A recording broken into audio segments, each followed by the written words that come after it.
Hey, thanks for dropping in. So let me start with an explanation about the title of this video. This is actually the second time this week I've made and filmed this dish.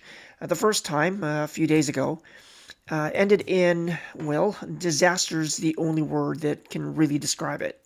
First, I let my pan get too hot and burned the butter. Then, after cleaning the pan and resetting, things got back on track, at least for a while, until I realized I'd forgotten to hit the record button and missed filming a couple of steps in the recipe.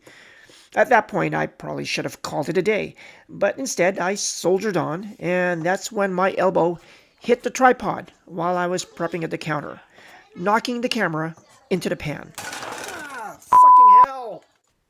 Which takes us to today, and round 2 of Prawns Provencal. Fingers crossed we make it all the way through this time. Let's give it a shot.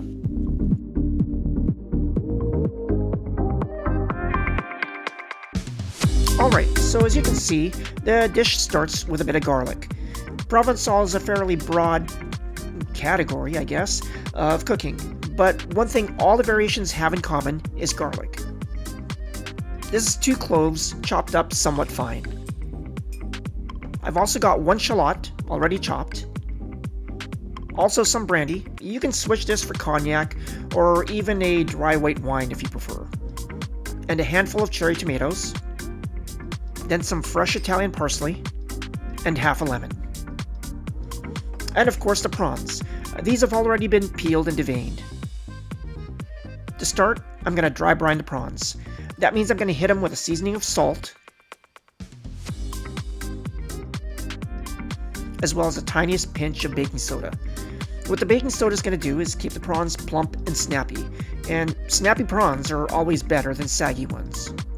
I'll let them sit in the fridge for about 15 minutes, then we can get to the real cooking. Alright, now that the prawns are ready, we can get going. I've got my pan on medium heat, and after checking that it's not too hot, I'll drop in a good blob of butter, as well as a bit of extra virgin olive oil. Once it's gently sizzling, we'll add the prawns and hit them with some freshly ground pepper. Then we'll let them fry just until they turn completely pink. That's only going to take a few minutes. These are looking good. They can come out. We'll refresh the butter in the pan, then tip in the shallot, garlic, and tomatoes. We'll give them a minute to cook down and soften. It's time for the brandy. Be careful when adding it. You might want to do it off the heat. Unless you want a flambe, that's up to you. We'll let this simmer until it's reduced to just a couple of tablespoons of liquid. We're in the home stretch. This is where the previous recording went off the rails, but we're still good. I'll turn the heat way down and add the parsley. And squeeze in a little fresh lemon. Then we'll add our remaining butter, whisking it in a little at a time. I'm actually adding more butter than Provencal normally calls for because I happen to love butter. Plus, we'll end up with more sauce to dip our bread into.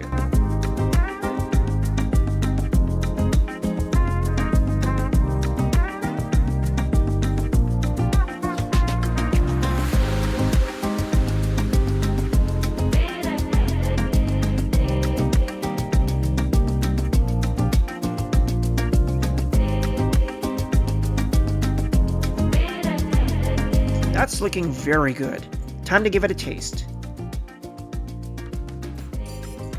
We'll adjust the seasoning a bit. And now the prawns can go back in, but just to warm through. Then we're ready to serve. And here we are. Buttery, lemony, garlicky, irresistible prawns Provencal. Our butter sauce lost a little bit of its emulsion. Couldn't be helped. It took me a little while to set up the shot. And frankly, I don't really care. It's still going to be delicious. We could sprinkle on a little extra parsley at this point, or pop in a little lemon wedge, but I'm not going to. To me, this is pretty much perfect. Let's do the flyby.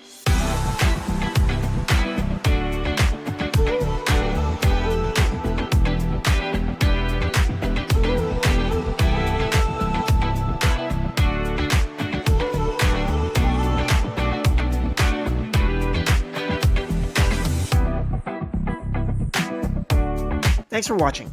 I hope you enjoyed the show. If you did, don't forget to like, subscribe, comment, and share. I'm off to split these prawns in a big old baguette with my wife. I'll see you next week. Can I get some bread? Thanks.